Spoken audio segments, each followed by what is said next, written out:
the Medici. Chapter 6 Piero il Goutoso.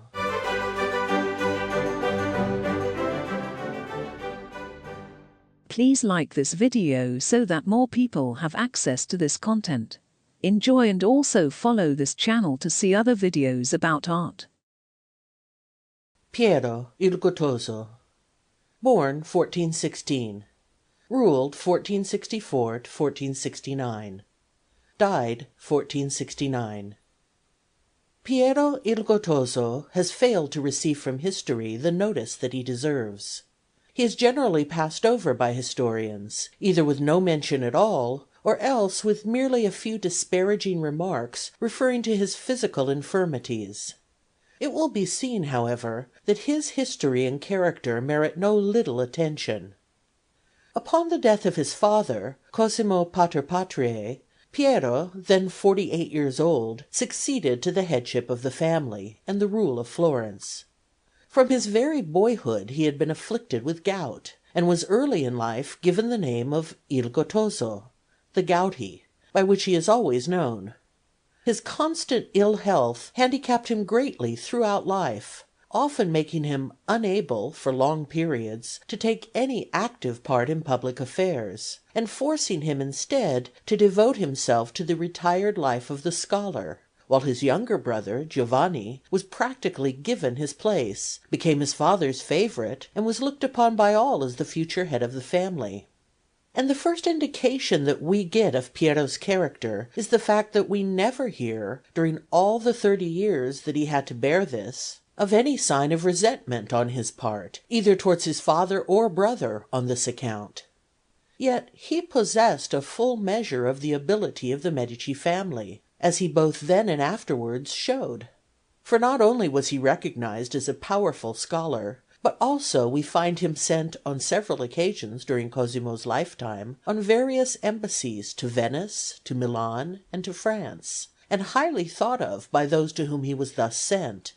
And none were more acute judges of character and ability than Doge Francesco Foscari, Duke Francesco Sforza of Milan, and King Louis XI of France.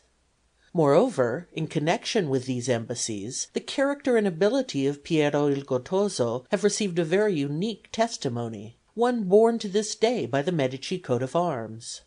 For so high an opinion did Louis XI form of Piero's abilities, that he conferred on him, on his becoming head of the family, the very special honour of permission to stamp the lilies of France on one of the balls of the Medici arms, that ball being coloured blue for this purpose.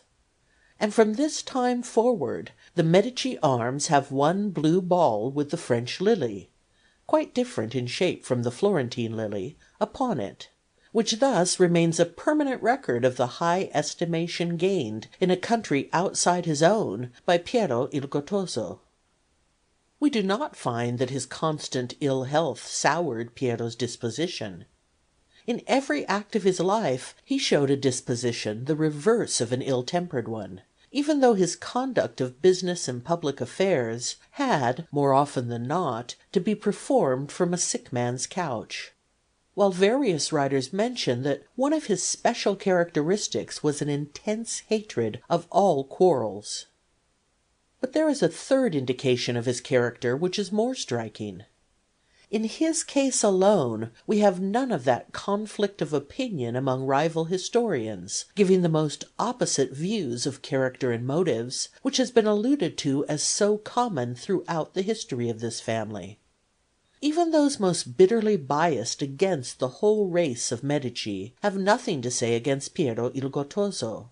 He is the one solitary head of this family throughout their whole history in whose case this feature is absent. Before considering his history, it is necessary to note exactly what was the position to which on his father's death he succeeded.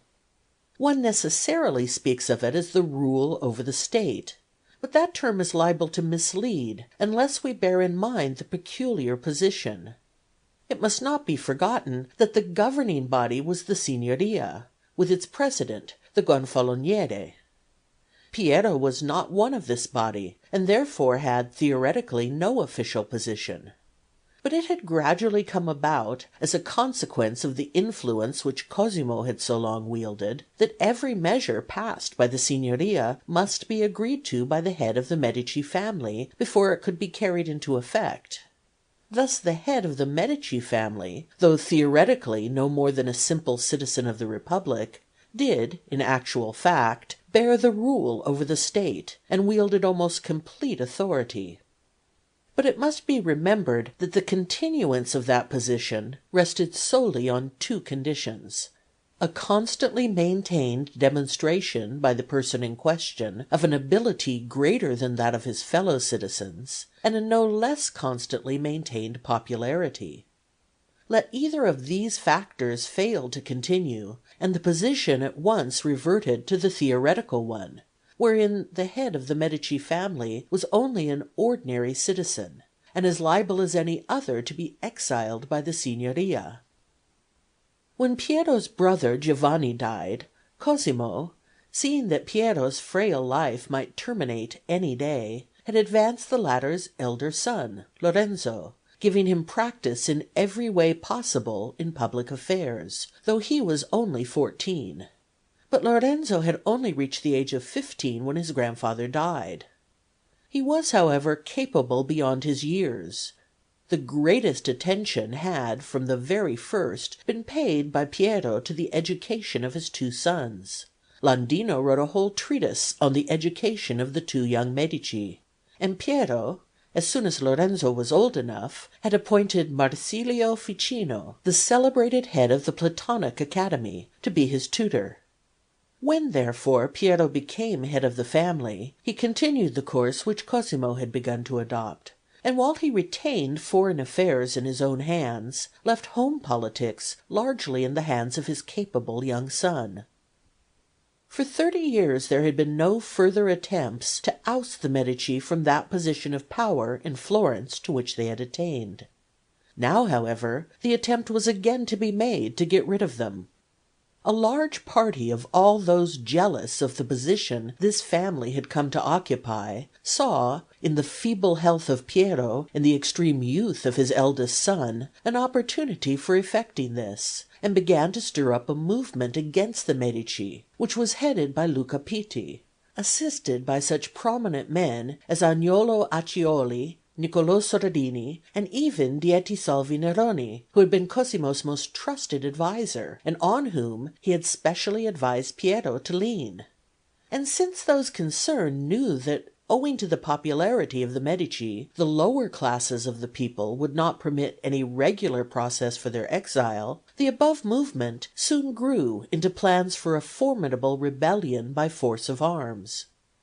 The objects which the conspirators set before themselves were the death of Piero and the banishment of the family. The plots for this were being carried on all through 1465 and the first half of 1466. Piero appears to have known that something was going on, but with his habitual dislike of intrigues and quarrels chose to ignore it, and was apparently right in feeling that if it came to a head he had in himself the abilities to defeat it. He knew Luca Pitti's character as a vain but incapable man, and that the others relied too much on the results of his own bad health. Also, for some time, the conspirators could not agree as to their plan of action, so that for the first 2 years of Piero's rule no overt action took place. Meanwhile, the chief events in other states were as follows. Pope Pius II died in the same month as Cosimo Pater Patriae, and was succeeded by Paul II. In France, Louis XI was introducing a new era. Cold, measured, crafty, and detestable for his many murders and cruelties, especially for the way in which he in many cases lured his victims to their deaths by treachery, he had gained the name of the Universal Spider. At the same time he worked an immense change in France, which was for her ultimate benefit. He destroyed the power of the nobles, gradually murdering them in turn until he left none who could be formidable, and quenched all elements of independence. But he converted chaos into order, made France into a strong and prosperous kingdom, and was the founder of her absolute monarchy. During the first 6 years of his reign, 1461 to 1467, he was occupied in the above struggle, until by the end of this period he had for the time crushed the power of the nobles in France. In 1466 Francesco Sforza, Duke of Milan, died. Ever since he had gained his throne by Cosimo's assistance, he had been a firm friend of the Medici, and the death of this strong ally tended to weaken Piero's position, both as regards foreign affairs and in his own state, as Francesco's son and successor, Galeazzo Sforza, was not so strong a character, nor so surely to be relied upon. In August 1466, the conspiracy which had been hatching for 2 years to take Piero's life and destroy the Medici came to a head. The party headed by Luca Pitti assembled their forces in arms a few miles from Florence, and laid plans for seizing Piero, who was lying seriously ill at Careggi. At the same time, a force from Ferrara, under Ercole d'Este, Duke Borso's brother, advanced to the frontier to assist them. But the conspirators were completely mistaken in their man, for Piero displayed a resolution and energy extraordinary in one handicapped, as he was, by severe illness. Getting into a litter, he at once started for Florence, but on the way he had a narrow escape. On this occasion his young son Lorenzo, then 17, displayed great coolness in danger and resource, whereby he saved his father's life. Riding on ahead, he heard of an armed party who were lying in wait for Piero on the ordinary road. With much adroitness, he managed to keep their attention occupied while he sent back word to the party who were escorting his father, and caused him to be conveyed by a different route to Florence in safety.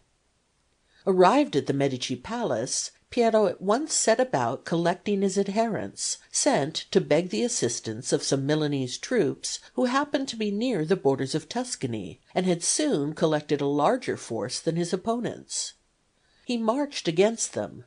The conspirators, divided by the vacillations of Luca Pitti and their own dissensions, and confused by Piero's promptness, were unable to fight. Their force melted away and dispersed, and the leaders surrendered.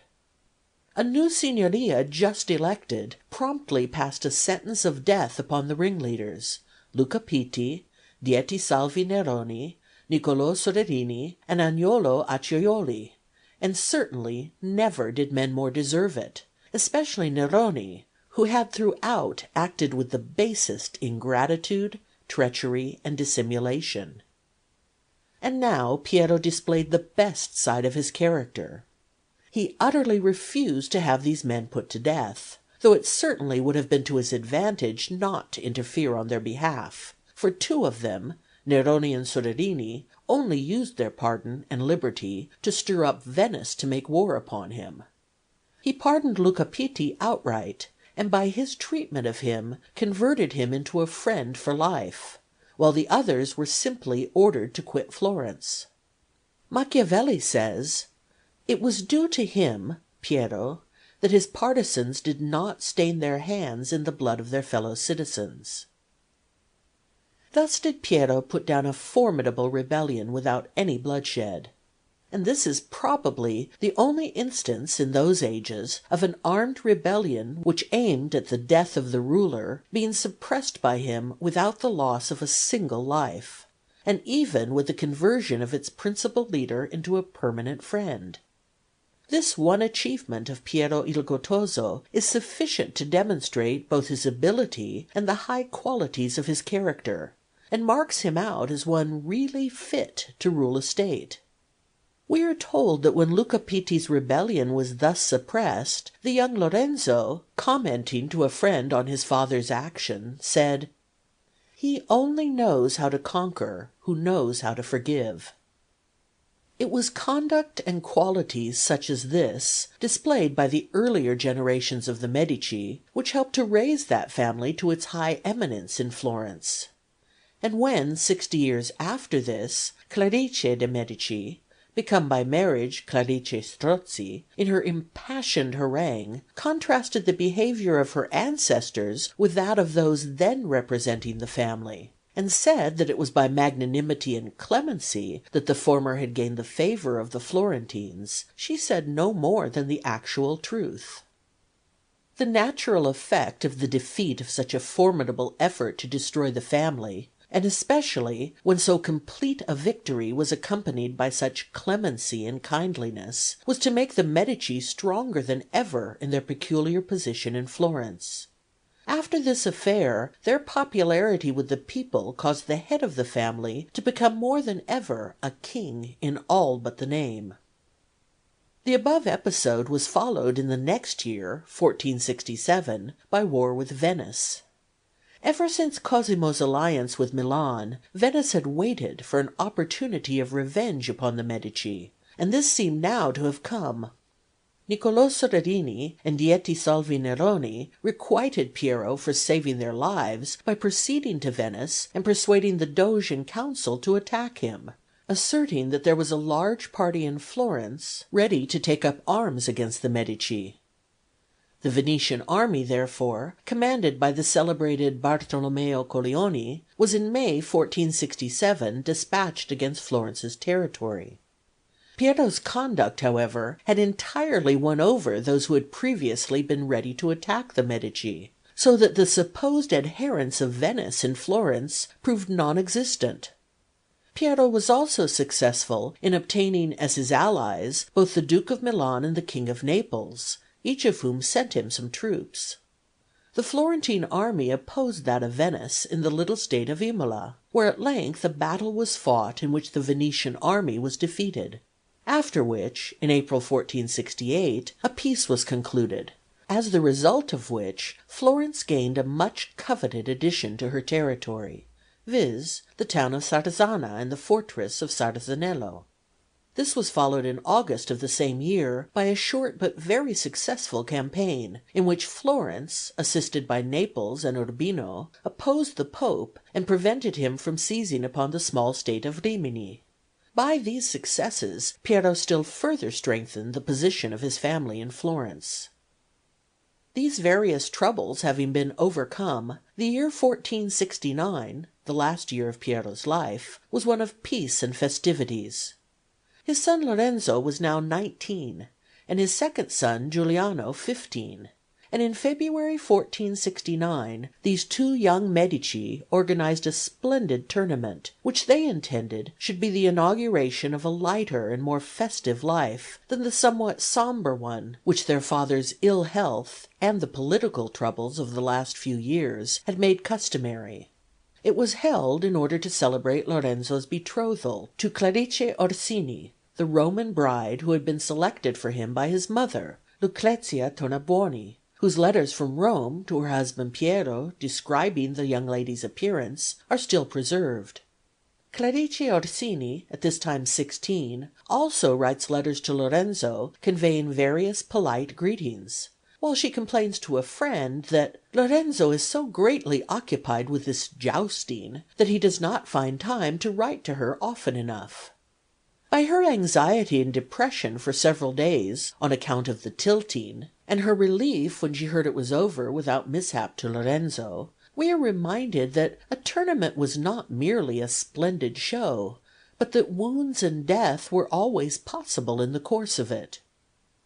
It is evident that Clarice's abilities were not of a very high order, and that her education fell considerably below that customary in the family she was about to enter, which she considered so far beneath her own. Even Lucrezia Tornabuoni, while praising the appearance of the girl she had chosen for her son, says that she is not to be compared with Maria, Lucrezia, and Bianca, her own daughters. This tournament, which so fully engaged the young Lorenzo's attention, provided Florence with a more gorgeous spectacle than the city had ever before witnessed, and was the first of those great pageants for which Lorenzo's age afterwards became famous.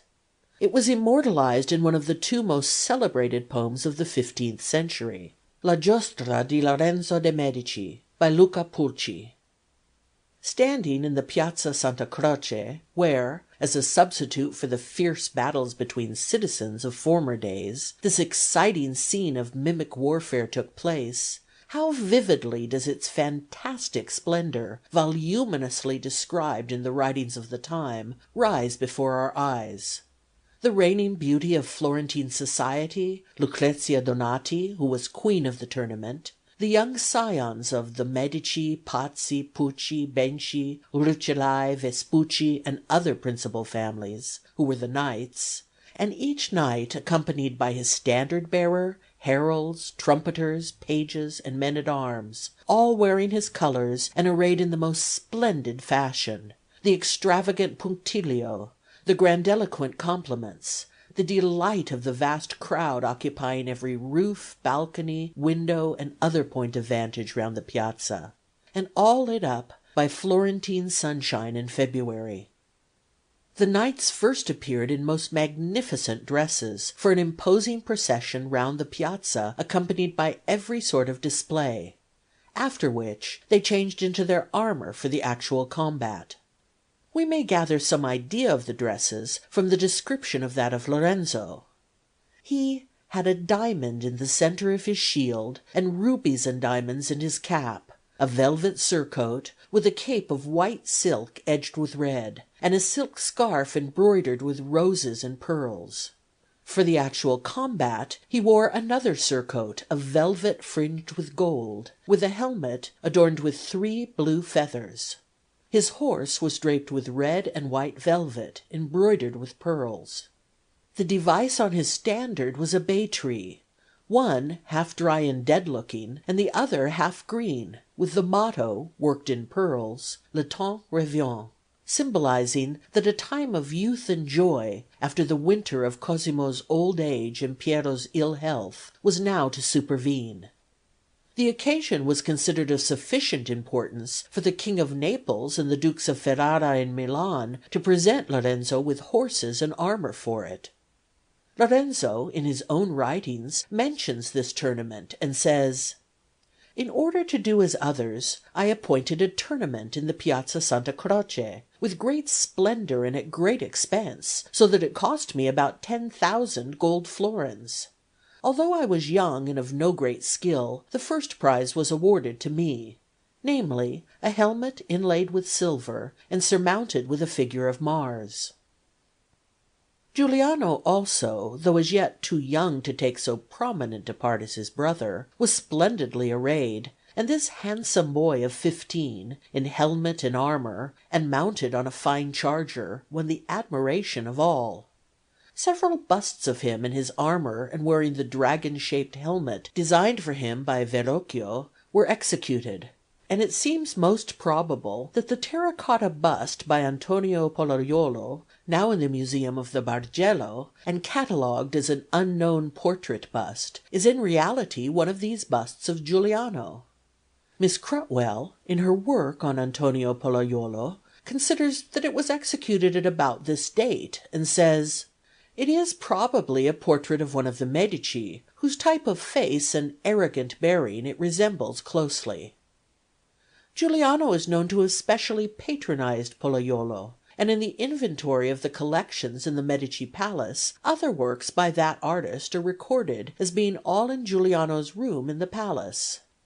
Again, there was no other youth of the same age at this period in Florence whose bust, in this style, would have been likely to be executed by Pollaiuolo. But above all, it has the well known lock of hair on the forehead, which was so distinguishing a feature of Giuliano's face, and is often mentioned; so that altogether there seems to be little doubt that we have in this bust of Pollaiuolo's a portrait of Giuliano as he was at 15. The bust has been greatly damaged, the arms being broken off, as well as the dragon shaped helmet, leaving only one of the legs of the dragon at one side of the head; but the face, with its charming boyish frankness, is uninjured, and, as Miss Crutwell says, seems to fill the room with its buoyant, vivacious life. The details of the armour, representing Hercules fighting with the serpents and with the Stymphalian bird, are as admirably executed as the portrait itself. In the following June the marriage of Lorenzo to Clarice Orsini took place. On this occasion of the marriage of their eldest son, Piero and his wife Lucrezia gave a magnificent entertainment to all Florence. It was a marriage which gave evidence of how the Medici were advancing in worldly esteem, for the Orsini were one of the greatest families in Italy. But whether the Medici would not have done better for themselves if they had adhered to those Florentine marriages, such as they had hitherto made, and which had produced a Cosimo Pater Patriae, a Piero il Gottoso, and a Lorenzo the Magnificent, may well be doubted, looking at the subsequent history.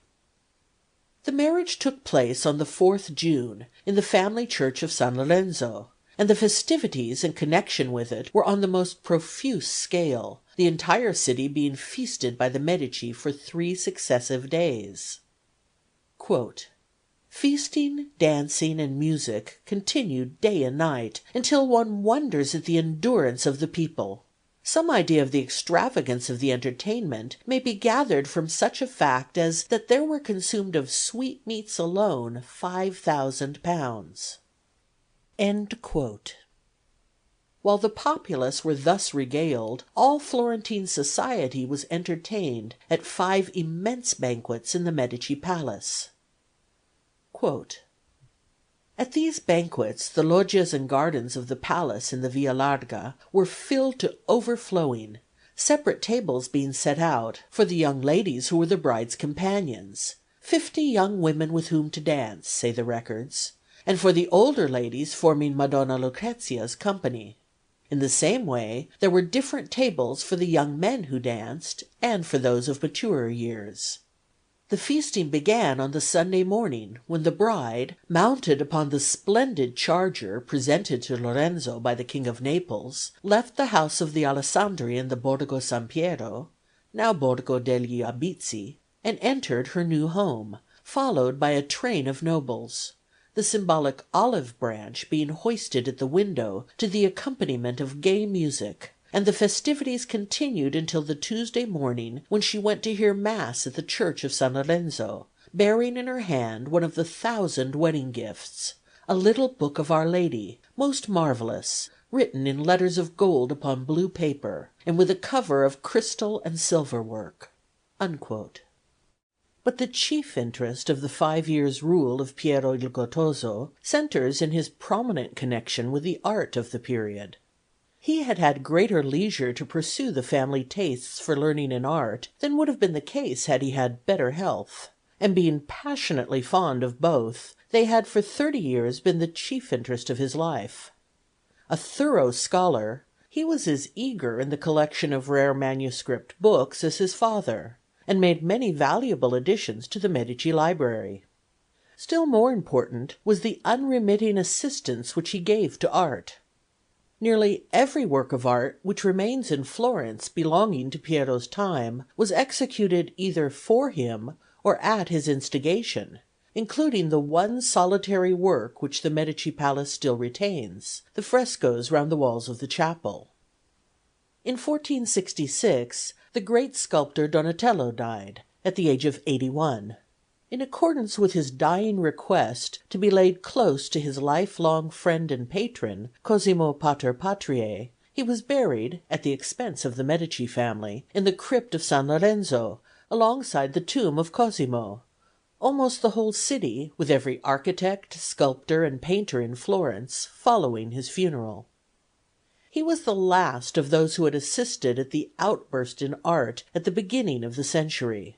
Masaccio, Brunelleschi, Ghiberti, and Fra Angelico had all passed away; and besides Lippi, who had left Florence and died 3 years after Donatello, the foremost men in art now were Luca della Robbia, Leon Battista Alberti, Piero della Francesca, and Benozzo Gozzoli, while another young painter, Sandro Botticelli, was just coming forward. Luca della Robbia is another of those who struck out a special line in art entirely his own. His chief work in marble, the Cantoria, and his other works in marble and bronze, have already been noticed. But the works which have given him his special fame are the beautiful bas reliefs executed by him in glazed terra cotta, generally white with a blue background, a method which he gradually perfected and made his own. Luca della Robbia's object in adopting this method was the invention of a form of art which could be employed for the decoration of churches and other buildings where marble bas-reliefs, from their costliness, were impossible. It is believed that the sight of some ancient Greek enamelled ware gave Luca della Robbia the idea of using the same method for sculptures in relief. But, however that may be, his actual discovery, made after profound studies in chemistry and innumerable experiments, consisted in covering the clay model with an enamel, which is thought to have consisted of the ingredients of glass mixed with oxide of tin. The exact method was kept as a family secret.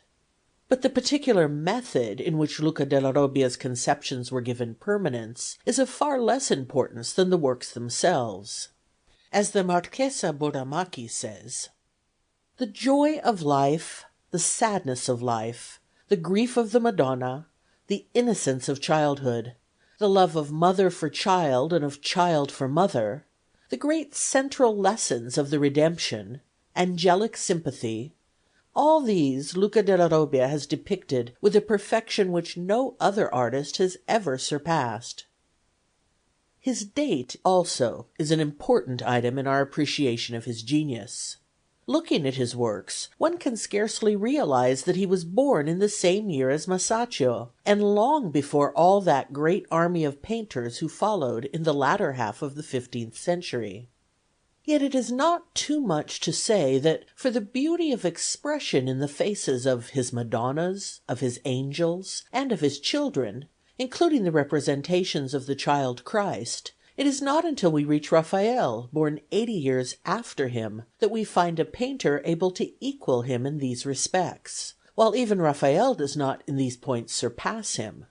Regarding his relief of the Madonna and Child, with two angels in a curved lunette, now in the Museum of the Bargello, Mr. Alan Marquand, after remarking that there is much of Raphael's manner in the bearing of the Madonna, draws attention to her eyes and says, "Luca's ideal of the Madonna was evidently a woman with blue eyes, while to the Christ child he gives hazel eyes." And in the relief of the Madonna and Child in the Foundling Hospital, in which the child holds a scroll with the words Ego sum lux mundi, and the Madonna's hand rests on the inscription Quia respexit Dominus humilitatem ancile sue, Mr. Marquand draws attention to the eyes marked in lilac, the hairy eyebrows, lilac upper eyelashes and pupils, and a light shade of lilac in place of the usual grayish blue for the iris of the eye. In the relief of the Madonna and Child, with 3 cherub heads, in an arched niche, now in the Museum of the Bargello, the heads of the cherubs are specially beautiful, while his altarpiece in the Church of the Impruneta near Florence is considered to contain one of the most beautiful figures of St. John the Baptist ever executed. Luca della Robbia lived to the age of 81, dying in 1482. Leon Battista Alberti was one of those men of varied genius which the Renaissance so often produced. Nominally he was an architect and also a painter, but really and chiefly an authority on art in all its branches. He occupies a similar position in his age to that occupied by Leonardo da Vinci 50 years later, and it was as a universally accepted authority on art in general, and not for any works of his own, that Alberti gained his fame. Vasari, in speaking of him, enlarges on how necessary learning is to an artist, and speaks of the great aid which Alberti gave to art by his writings, saying that such is the force of his writings that he exercised far greater influence by them over art than many who surpassed him by their works. Alberti was exceedingly versatile. He studied architecture, painting, perspective, sculpture, and Latin. He wrote 2 treatises on painting, one on architecture and one on sculpture. He invented a celebrated perspective glass, and Vasari says was expert in all physical exercises and in all the accomplishments of a gentleman. Alberti was a Florentine, but he belonged to the party of the fuoriusciti, or permanent exiles, and spent very little of his life in Florence. He died in Rome in 1472, at the age of 67.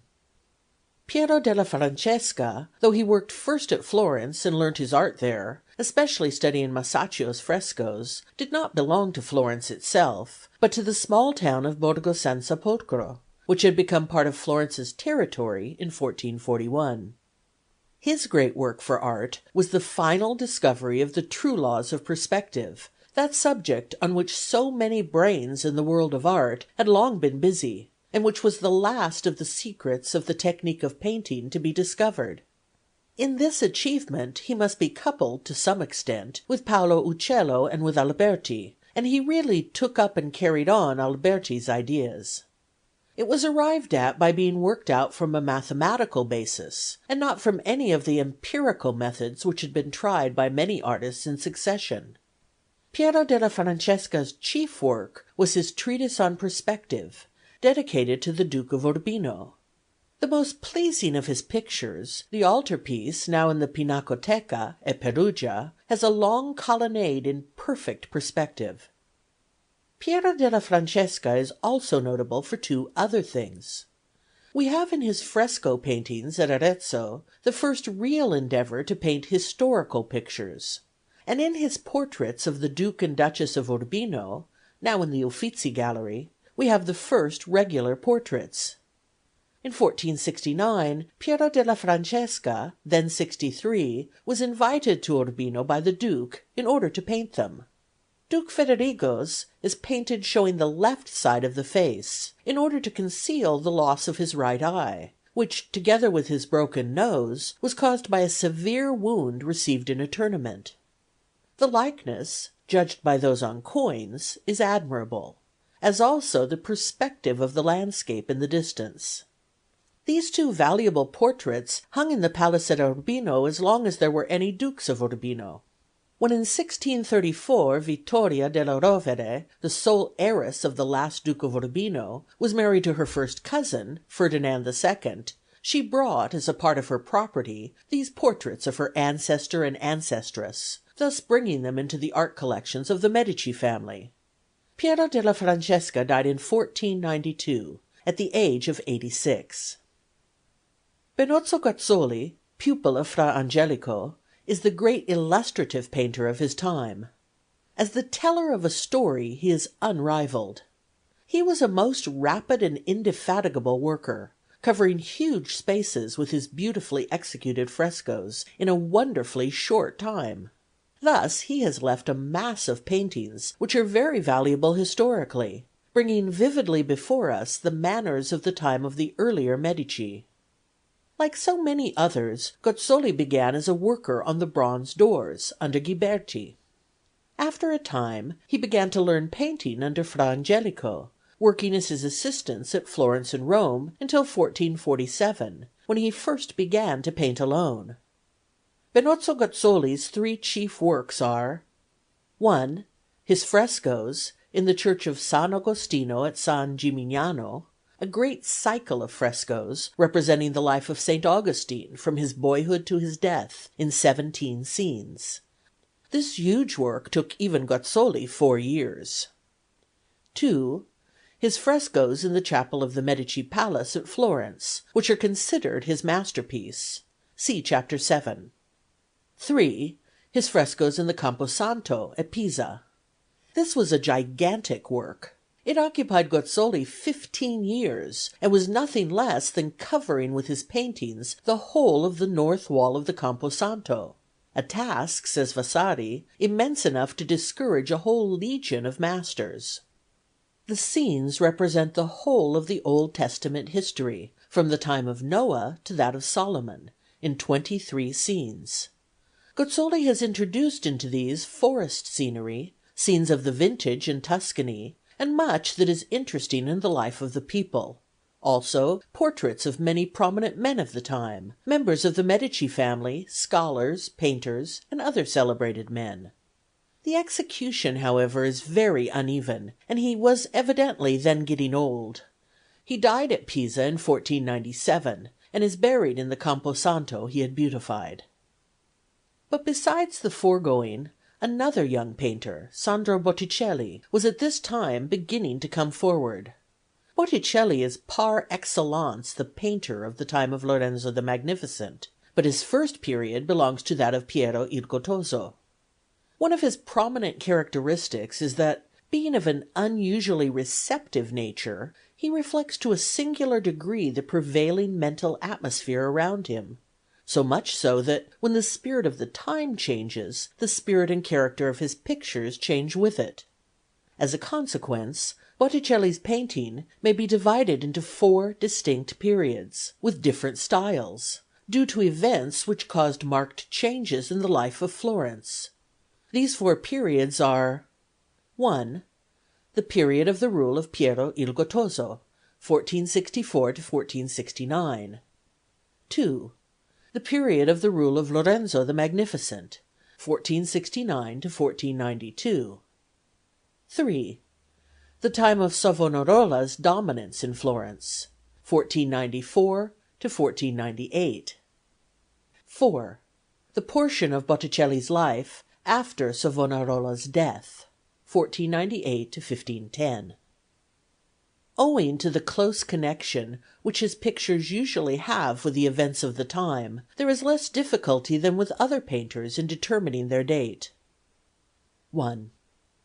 Very shortly after he became head of the family in 1464, Piero began to employ Sandro Botticelli, then a young painter of 20, in whom he recognized great talent. And the modern world, which values Botticelli so highly, owes gratitude to Piero il Gottoso for the generous help and encouragement by which he enabled the friendless youth to succeed as he did. Nor was Piero il Gottoso alone in this. His highly cultured wife, Lucrezia Tornabuoni, was at least as much concerned in the matter as her husband, and in the pictures of Botticelli's first period, when he was between 20 and 25, her influence is clearly traceable. By this talented pair of patrons, Botticelli, only 5 years older than their eldest son, was taken into the Casa Medici, made almost like a son of the house, and kept continually occupied in painting pictures for which they gave him liberal remuneration. And Botticelli throughout his life cherished a deep devotion towards Piero il Gottoso and his wife Lucrezia, for the help, affection, and encouragement which he had received from them in his earliest years. As regards technique, the chief point for which Botticelli is always praised is his beauty of line in drawing. His love of life, dancing movement, and waving drapery is very apparent. Ruskin says, "He often appears affected, but would not have been in accord with the spirit of the time if he had not been slightly affected. Much studied grace of manner, much formal assertion of scholarship, were a part of the spirit of the time." But he was gifted with another power greater than his technique. Botticelli was permeated with that spirit which Donatello had taught as the ultimate aim and highest glory of art. Beginning to paint just 2 years before Donatello died, Botticelli carried on the latter's message to the world of art. He is able, if his subject is a religious one, to make a single picture convey a whole sermon; if his subject is a classical myth, to make a single picture bring before our minds the whole spirit of a period; if his subject is historical, to cause a single picture to relate the entire history of a long episode. Possessed of such a power, he is naturally very fond of allegorical treatment, and the suggestion of a whole train of thought, often giving the entire meaning of his picture by some comparatively small detail. Hence, while his poetry of imagination, his human sympathy, religious spirit, and beautiful technique cannot but appeal to all, a mere rapid glance at his pictures will fail to reveal their depth of thought, while many of his most important pictures will not be understood at all without a full knowledge of the history of the period. All the principal pictures of Botticelli's first period were painted for Piero il Gottoso. Referring to those which still remain at Florence, we have 4 principal pictures belonging to this period: the Judith, the Madonna of the Magnificat, the Adoration of the Magi, and the Fortitude, all of them now in the Uffizi Gallery. Regarding the charming little picture of Judith, it is remarked by Ruskin that among all the many pictures on this favourite subject, this one, by Botticelli, is the only one that is true to Judith, and that this will be seen if the Book of Judith is studied. His reasons for this opinion, and his remarks on this picture generally, are well worth studying. In the Madonna of the Magnificat, we have a picture painted for Piero il Gottoso about the year 1465. The influence of Lucrezia Tornabuoni, the deeply religious poetess, is specially apparent in this case. Her spirit breathes throughout the picture, which is like a representation in painting of her poems. It is sometimes called the Humilitas, in allusion both to the expression on the Madonna's face as she writes her song of praise, and to the fact that the finger of the child rests on that word in her song. The left hands of both child and mother rest together on a bitten pomegranate, the emblem of the fall. It has been said of this picture that it expresses a depth of divine tenderness and a deep spiritual feeling, such as no other painter, not even Raphael, has reached. It differs in one notable respect from the many other pictures on the subject of the Madonna and Child which Botticelli painted in his third period, namely, in its keynote. For while the keynote of this picture is humility, that of all those of his third period is foreboding sorrow. This picture was painted for Piero and his wife Lucrezia at the time when their two sons, Lorenzo and Giuliano, were boys of about 16 and 12 respectively, i.e. the year 1465 or 1466. They are the two boys introduced into the picture as angels who are kneeling before the Madonna and Child, and holding the inkstand and the book in which the Blessed Virgin is writing her song, while a third angel bends over them protectingly, resting one hand on the shoulder of each. Giuliano is the one facing the spectator, with the lock of hair on his forehead. Lorenzo's naturally darker complexion has been intensified in order to throw all the light on Giuliano, the favourite younger son of the mother for whom the picture was painted. The third picture, the Adoration of the Magi, has been given a name which is somewhat misleading, as it is of course a family group picture, the religious subject being merely chosen, in accordance with the invariable custom of the time, as a means by which to portray the members of the family concerned. It was painted for Piero il Gottoso about the beginning of the year 1467, as a votive offering to be placed in the church of Santa Maria Novella, in thanksgiving for the deliverance of himself and his family from the great danger which had threatened himself with death and his family with ruin by the conspiracy headed by Luca Pitti. Though painted with the above intention, it appears doubtful whether this was ever carried out, as, after being finished, the picture would seem to have been retained by the Medici family, and only to have found its way to the Santa Maria Novella long afterwards. See Appendix 6. In it we are shown the three generations of the elder branch of the Medici family up to that time, surrounded by their principal adherents, including also some of the eminent literary men whom they had gathered round them, such as Marsilio Ficino, Cristoforo Landino, the brothers Pulci, and others. Cosimo, Piero, and Giuliano represent the customary three kings, one old, one middle-aged, and one young. Piero having his two sons, one on either side of him. The following members of the family are shown.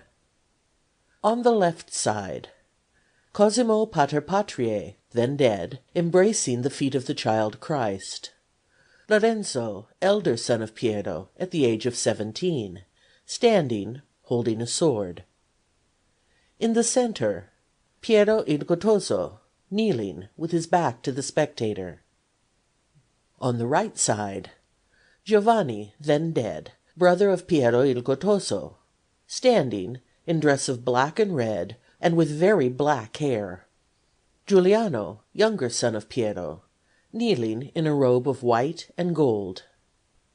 This picture is highly interesting, not merely, as usually stated, because it shows us the general appearance of the literary coterie whom the Medici had gathered round them, but because it gives the first example of that power which Botticelli possessed of making a picture relate an important incident in contemporary history. For the picture has a special meaning which has passed hitherto unobserved. In it Botticelli refers to the plot against Piero's life, which had just been defeated, and to the manner in which that defeat had been brought about. Allusion has already been made to Botticelli's fondness for allegorical treatment, and his habit of giving the clue to the meaning of his picture by some single detail which might at first escape notice. And he has done so in this case, though the fact has passed undetected, with the result that the meaning of the picture has entirely failed to be understood.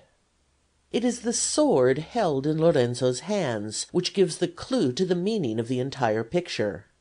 Whether because the picture was painted in haste to meet a desire on Piero's part to present his offering while the event on account of which he gave it was still fresh in the minds of all, or simply in order that Botticelli might make his meaning more marked, the latter has palpably made scarcely any attempt to give portraits in the case of either Cosimo, Piero, Giuliano, or Giovanni, and has concentrated all his attention on the figure of Lorenzo, who, in consequence of his conduct on this occasion, had become the hero of the hour in the family. This figure he has evidently drawn with great care, the whole attitude and expression being carefully studied, in order by it to indicate the signification of the whole picture. Botticelli desires to allude to how in this affair Lorenzo, by his courage and sagacity, had been the saviour of his father's life, and indirectly of the whole family from ruin. It will be noticed that Lorenzo is the only person among all those in the picture who wears a sword. He is given a remarkably large one, held in both hands, and placed in front of him in a particularly prominent manner, the sword almost obtruding itself on our notice as we look at the picture. And the point is still further brought out by the figure standing next to him, and pointing at Piero while he looks at Lorenzo, who stands paying no attention to the gay young companions surrounding him, but with his gaze steadily fixed upon his father. Thus does Botticelli make his picture speak, and relate the danger which had threatened Piero's life, and the part which Lorenzo has borne in warding it off. The fourth picture, the Fortitude, is also very interesting, both for its connection with the Medici and the manner in which that connection becomes apparent. For it refers to the same event as that commemorated in the previous picture. But in this case, our attention is drawn not to Lorenzo's conduct on that occasion, but to that of Piero il Gottoso himself. The first thing noticeable in the picture is that Botticelli, called upon to paint a figure representing fortitude, produces one quite unlike the usual conception of that subject. Ruskin, in his comments on the picture, remarks on this, and how very different Botticelli's treatment of the subject is from that of all other painters. But there is a reason for this, and although Ruskin was evidently unaware of such a reason, while he does not show that he even knew the date of the picture or for whom it was painted, yet the key to the meaning of all that he notices in the picture is to be found in the circumstances of the life of Piero il Gottoso. It is, in fact, an allegorical record in painting of the fortitude, energy, and resource which Piero had displayed in the event which was the chief one during his 5 years' rule, the rebellion of 1466. This will become apparent if, with that knowledge of Piero's history which Ruskin did not possess, we look at his remarks on this picture. Speaking of this figure of fortitude, Ruskin says as follows: "What is chiefly notable in her is that you would not, if you had to guess who she was, take her for fortitude at all. Everybody else's fortitudes announce themselves clearly and proudly. They have tower-like shields and lion-like helmets, and stand firm astride on their legs, and are confidently ready for all comers. Yes, that is your common fortitude. Very grand, though common, but not the highest by any means. But Botticelli's fortitude is no match, it may be, for any that are coming.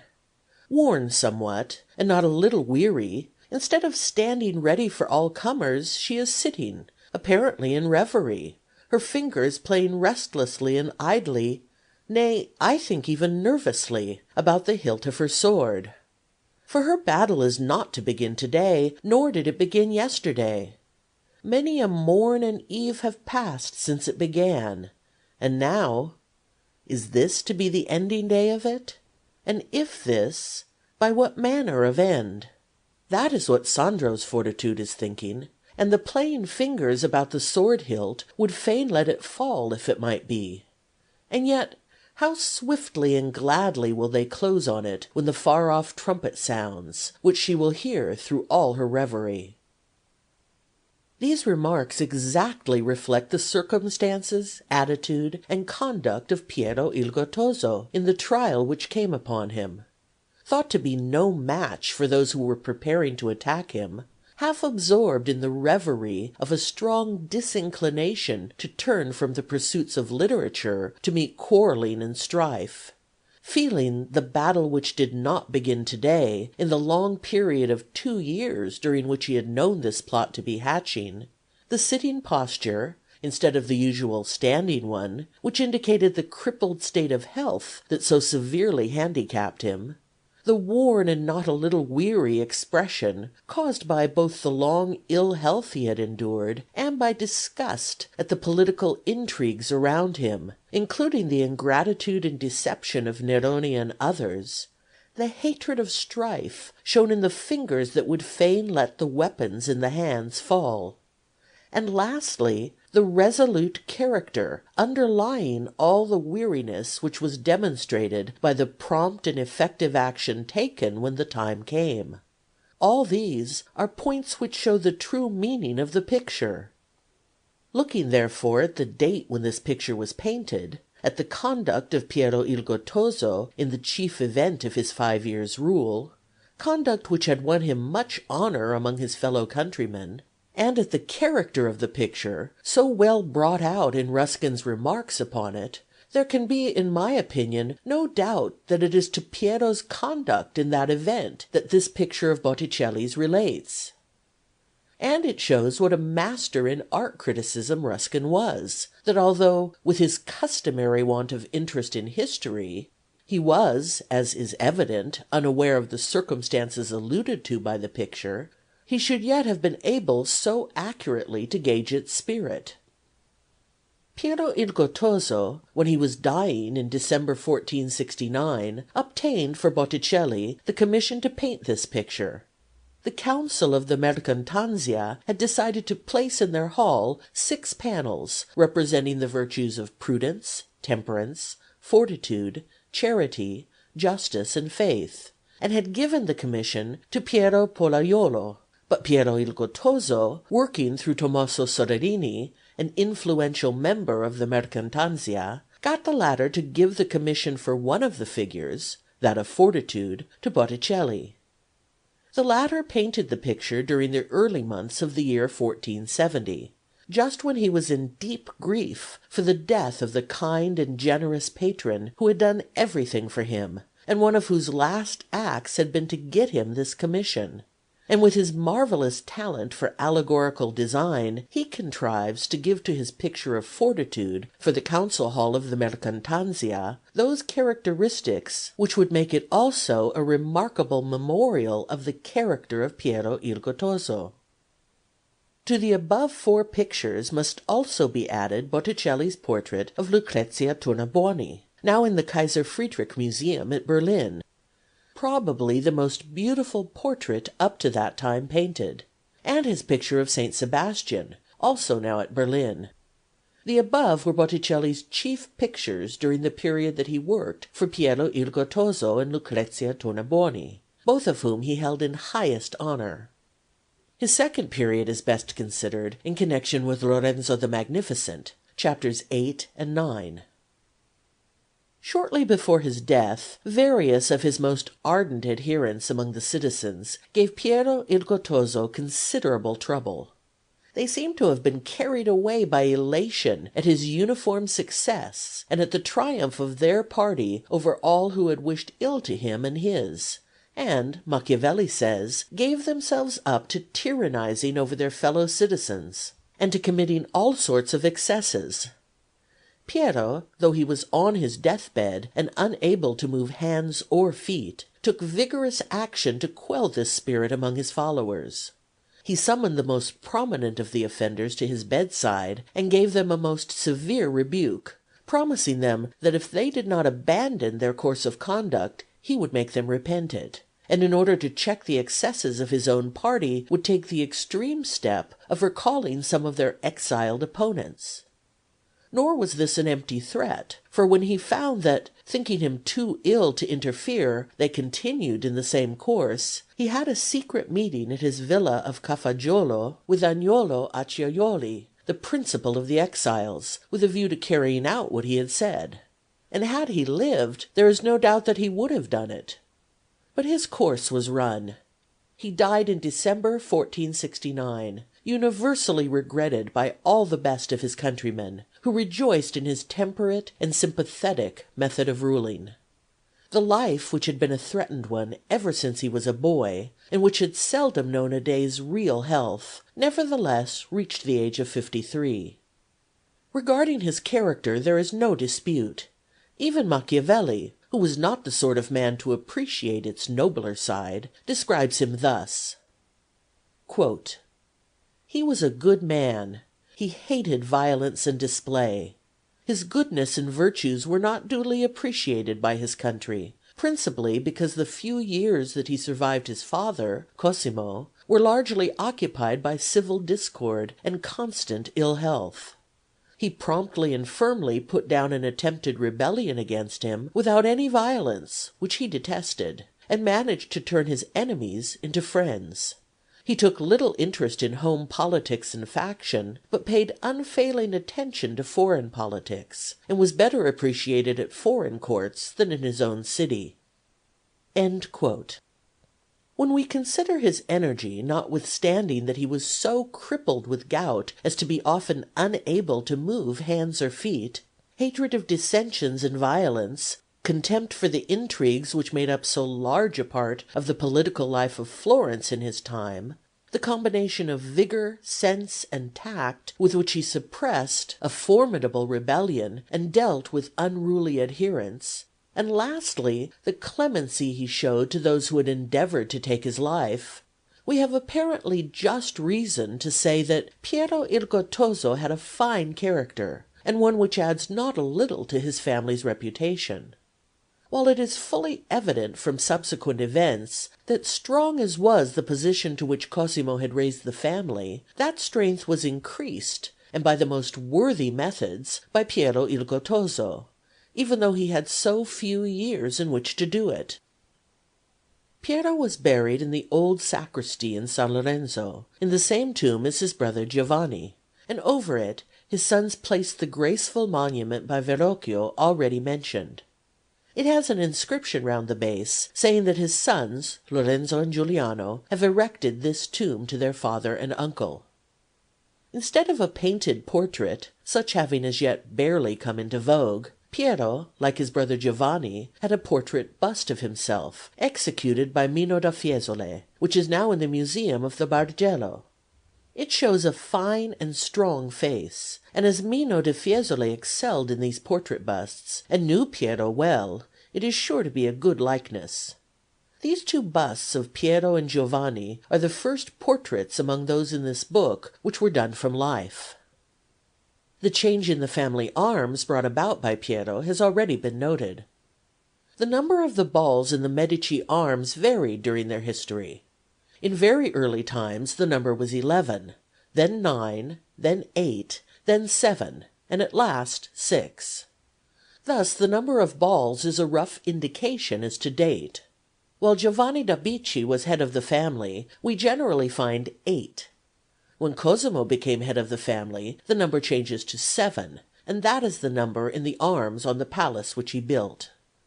The colouring of one of the red balls blue, and on it the fleur de lis, or if in stone, simply on one of the balls the fleur-de-lis, is of course not found until the time of Piero, so that 6 red balls and 1 blue indicate Piero's time. Lastly, in Lorenzo's time we find the number of balls reduced to 6, 5 red and 1 blue, and at this it finally remained. The rule is absolute so far as our never finding 7 balls before the time of Cosimo, or 7 balls, one of them bearing the fleur-de-lis, before the time of Piero, or 6 balls before the time of Lorenzo. But there are a few occasions where one might find 8 balls, even in the time of Cosimo, and 7 balls without the fleur-de-lis, even in the time of Piero. The Medici were great people for heraldic devices with hidden meanings. Each of them, on becoming head of the family, adopted a private crest of his own, which he used in addition to the family one. Thus Cosimo's crest was 3 peacock's feathers, intended to signify the 3 cardinal virtues he most admired: prudence, temperance, and fortitude. They are to be seen, among other instances, on the trappings of his charger in Gozzoli's fresco in the Medici chapel. Piero chose a falcon holding a diamond ring, but as his time was so short, it is less often met with than the others. It is to be seen on the lavabo in the inner part of the old sacristy in San Lorenzo. Lorenzo assumed as his crest 3, sometimes 4, diamond rings interlaced, the diamond, as not yielding to fire or blows, signifying indomitable strength, and the ring eternity. And certainly nothing was more appropriate to Lorenzo's character than a device symbolizing enduring, indomitable strength. His device is to be seen on the dress of the figure representing himself in Botticelli's Pallas and the Centaur. All 3, Cosimo, Piero, and Lorenzo, used the motto Semper. It is to be seen combined with Cosimo's peacock feathers on the trappings of his charger in Gozzoli's fresco, combined with Piero's falcon and diamond ring on the lavabo in the old sacristy, and round the ornamental border of the chapel in the Medici palace. These private crests are important, as often assisting to determine the date of various works, especially in conjunction with the diverse number of balls in the family arms already noted. Lucrezia Tornabuoni. The wives of Giovanni di Bicci and Cosimo Pater Patriae had not been of any particular note intellectually. In the case of Lucrezia Tornabuoni, the wife of Piero il Gottoso, it was otherwise. She was one of the most accomplished women of that age.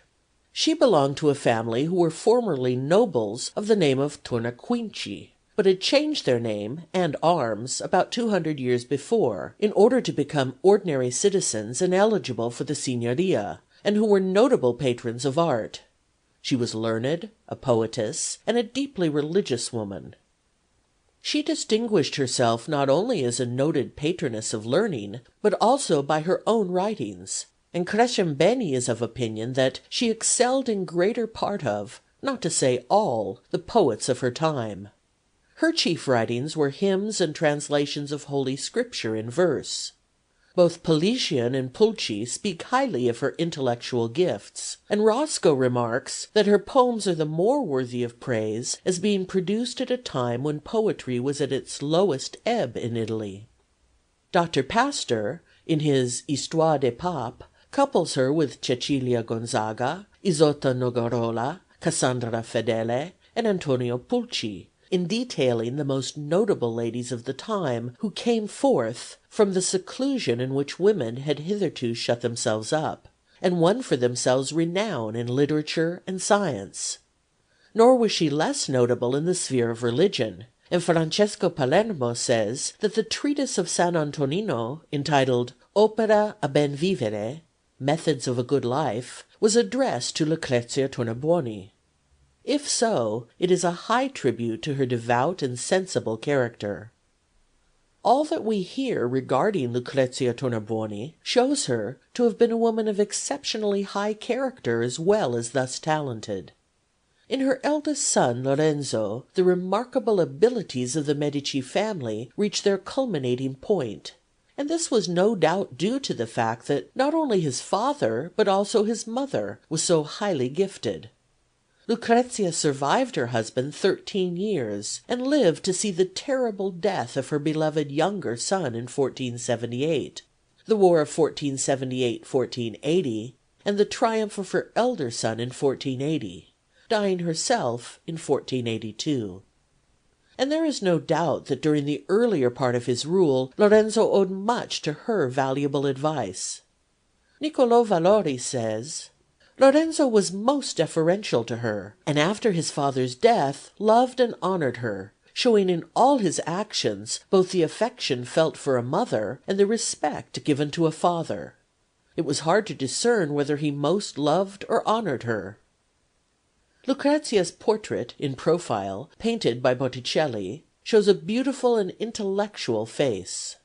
She and Piero had 5 children, 2 sons, Lorenzo and Giuliano, and 3 daughters, Maria, Lucrezia, or Nannina, and Bianca.